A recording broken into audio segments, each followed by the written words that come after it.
Hi, my name is Arika Lewinsky, and I'm the Senior Product Manager for the Progressive Delivery Group here at GitLab. Today, I want to talk about something really excited that we're going to be delivering in this milestone, which is offering our feature flags capability to open source, so expanding the audience that's going to get the feature flag functionality.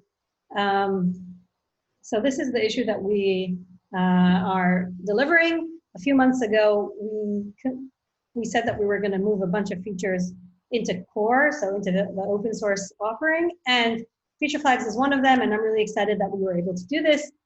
So the issue that you can follow is 212.318, but what I want to show you in this short video is actually which capabilities you can now use for feature flags. So feature flags are found under the project level under operations, feature flags. And when you open this page, you'll see a list of feature flags.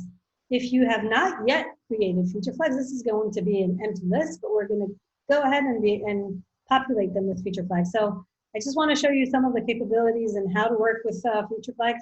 So let's go ahead and create a new flag.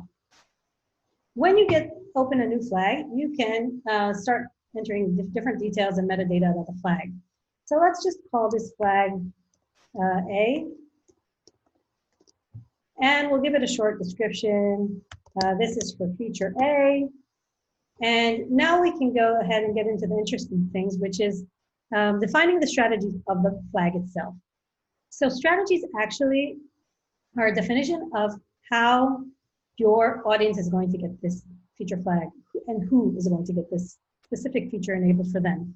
So as you can see, it says enable features for specific users and environments by configuring feature flag strategies. So what I want to show you today is that we can actually create multiple strategies for a single flag where you can really make granular decisions based on what kind of users you want to enable this feature for and which environment. So it's really, really, really convenient. So let's go ahead. The first strategy that we have is called all users. That means that basically the feature is going to be totally on or totally off for the entire for all the users, for all the audience. The next one is percent users. So we can decide that a feature is going to be enabled, let's say for 50% of the users, and this is going to be on production. So I only want 50% of the users to actually be exposed to this feature. The other 50% are going to get it off. And I want to create additional strategies. So I just press the add strategy button.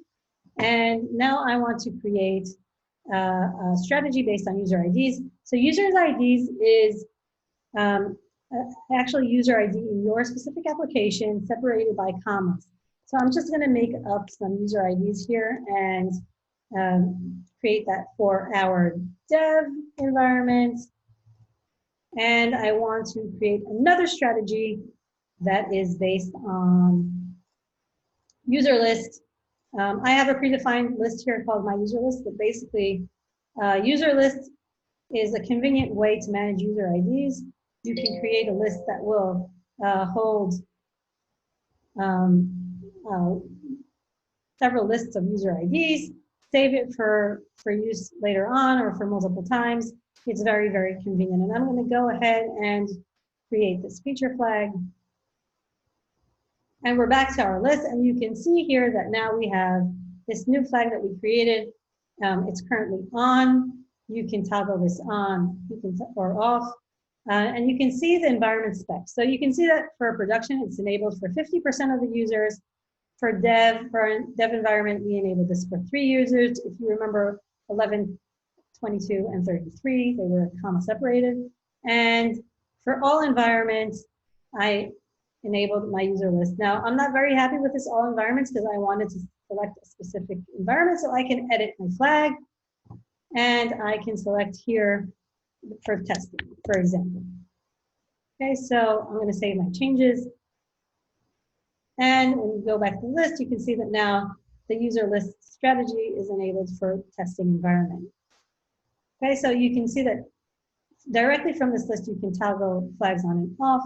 You can edit them, you can delete them, and you can view everything that's enabled. Under the list tab, you can see my predefined my user list. You can create here additional lists and etc. So I'm really excited that more people are going to be able to use this feature.